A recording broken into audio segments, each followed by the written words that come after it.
This is called The Fall. A secret is that mothers drop babies on their heads all the time. They make sure that no one has noticed. Sometimes this calls for a distraction, a silly ringtone, a nipple slip. All of us have suffered, have tumbled to the asphalt. All of us remember the fall. Some of us cry out, even now, still to be carried.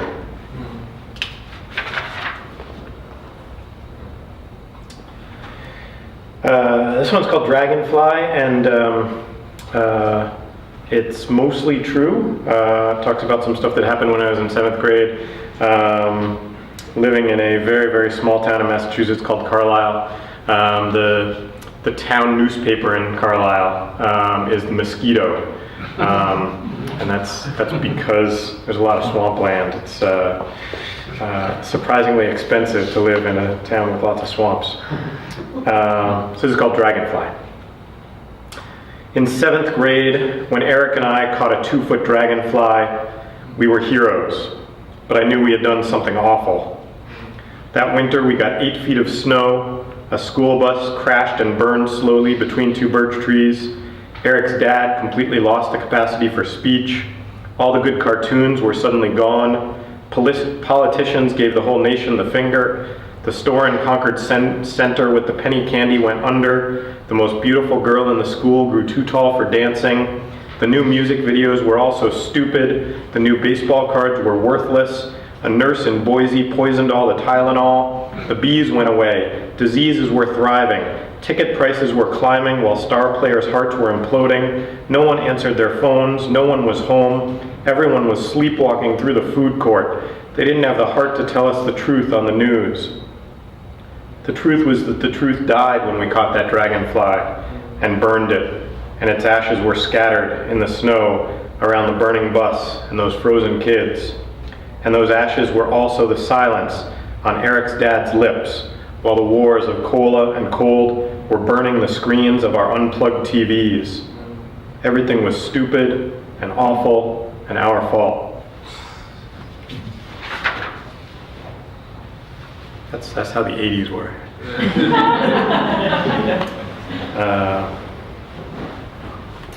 This is called When to Shut Your Mouth. This is a very new poem. My teeth are a levee, otherwise, who knows? My sister-in-law says she's looking forward to being outwardly insane, filling her winter coat with Honey Nut Cheerios. Yeah, and the ideal ending, but I don't open my mouth, so it sounds like idle or idle. Don't tell them how deeply you believe in Greg Brady's tiki. Dreams are like jokes, are like syndicated shows. They wither under close inspection.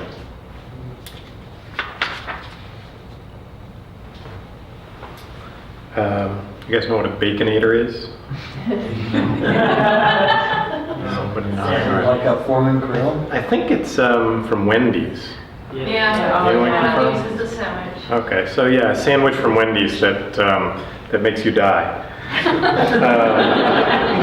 I don't think that's how they market it, but so this is called Baconator, and it's about that sandwich. Marketing campaign. Baconator. When I was 16, I couldn't eat a Baconator because it didn't exist. At 36, I know it will fill me with evil, and I want so much to live a life of meaning, leaving tiny explosions of yes in my sensible sedan's wake, helping kids see numbers grace in flocks of Canada geese, and vice versa, swallowing curses as often as possible, despite the distracting insistence of this world's extras on texting through the reunion tour, curling increasingly heavy metals in hopes of maintaining some culturally acceptable semblance of masculinity, burning only the slips of paper on which what's done is done, moving on, trusting in the potential for microscopic daily miracles to swell, maybe not a democracy, but a chorus, like the crickets this August, listening to all of you who might at any moment misspeak and solve the riddle of infinity. I want a Baconator, and I do not want it. At 80, I'll simply be afraid.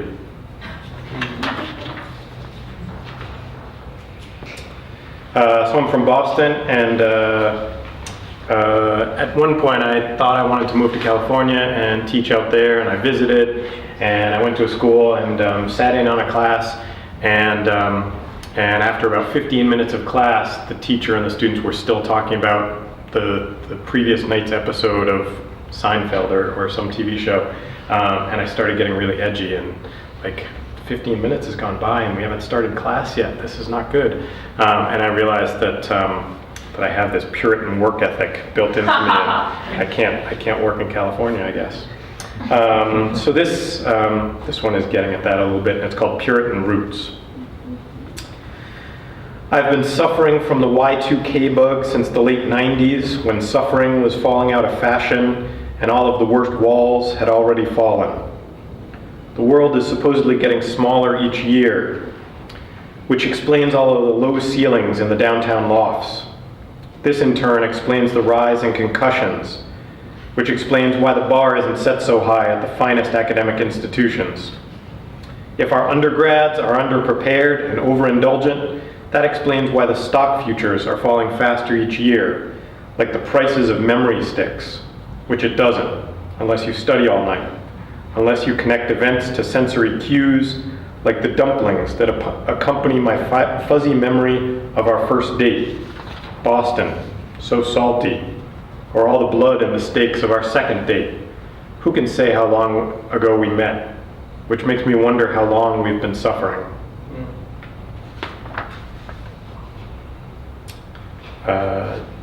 It's a new one called Sweet Dreams. These are not going to get much more positive, I don't think. Despite this title, Sweet Dreams. If it's true that sugar is a poison, and it's true that we've known this deep down for eons, then we know that we have been killing our children. And you have to wonder how we go to sleep, knowing how much we hate them for being so unlike us.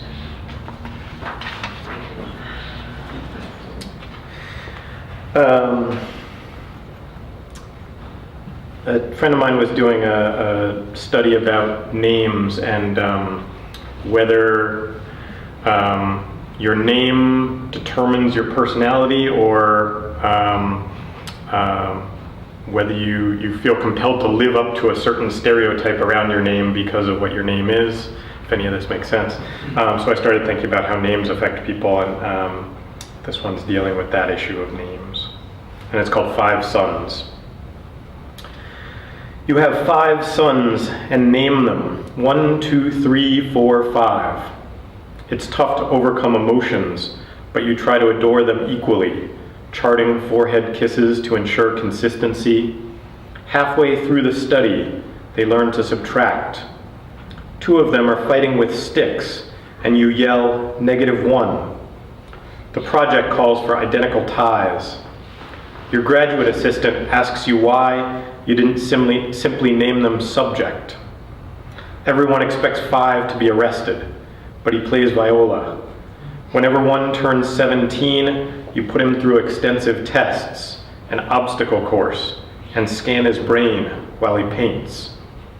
3 seems to be left-handed and pretty quiet. You publish their IQ scores in a journal of mathematics.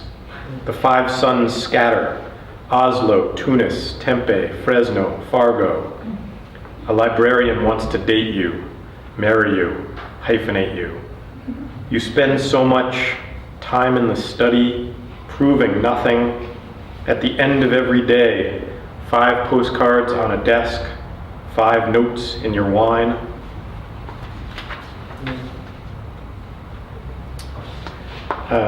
Is it Mardi Gras today, or it's Mardi Gras season? We're somewhere in the midst of that stuff, right? Today. Beautiful. All right, so this one is kind of a party poem, kind of a party. And it's called Dead Man's Float. At the pool party, we're all washed out. I can barely see my eyesore shorts, but we exist, for better or worse. We use the roof of the brown van as a chance to survey our slippery lives before cannonballing into one another's skulls. Someone goes blind, someone spills rum and coke all over the whole afternoon. The white bikinis are immaculate, but we can't figure out what it is we're supposed to say, how we're supposed to survive this terrible togetherness.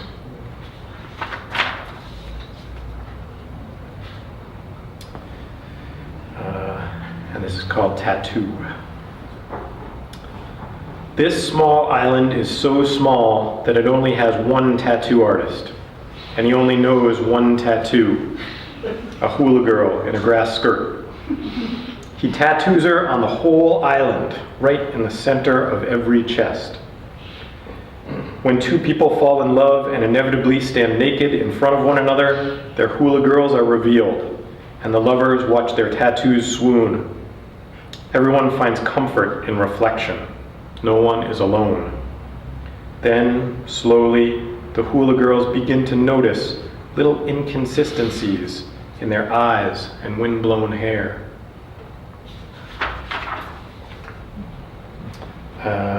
Another pop culture reference.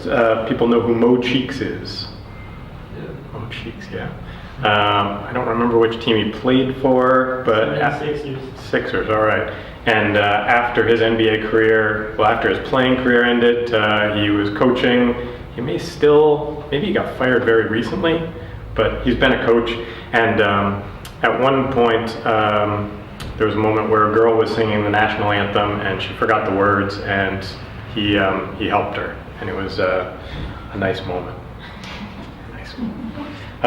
So this references that moment, and it's called Anthem. In my American dream, you started to sing the national anthem, but the words got lost, and I had to rescue you and throw an arm around your little shoulder, just like Mo Cheeks did. In my America, though, the t-shirt guns were aimed at us in case we got anything wrong. No one posted the video on YouTube or made us the feel-good story on the local news. Instead, you were sent to Quebec to learn the first 7 lines of O Canada in French. And I was sent to Mexico to coach the Lechugueros. I sent you a postcard each week telling you not to forget what the Stars and Stripes had done for us. Blindfolded us, spun us, and put a stick in our hands. And 2 more. One that, there actually is one sort of feel-good poem in here, I guess. So this one is, I guess, a love poem without any irony or cynicism at all. And it's called The First Girl. When I say that she was the greatest, I mean that she resembled a circus. She was not brightly colored, nor was she composed of 3 rings, but under a tent in the middle of a starlit field on a summer night, you could see her in just a t-shirt and forget how unhappy the elephants were. And this is it. Thanks again for being here. This one is called 2 Suns. The people who live their lives by the yellow sun are called chicken tenders. Those who love the red sun and its lazy loping orbit are known as bone marrow. If 2 people fall in love, and one is a chicken tender and the other is bone marrow, they have to meet in secret when both suns are down and it's so cold that their shared breath makes clouds that rain ice on their faces while they kiss in the cemetery. That's just the way it is.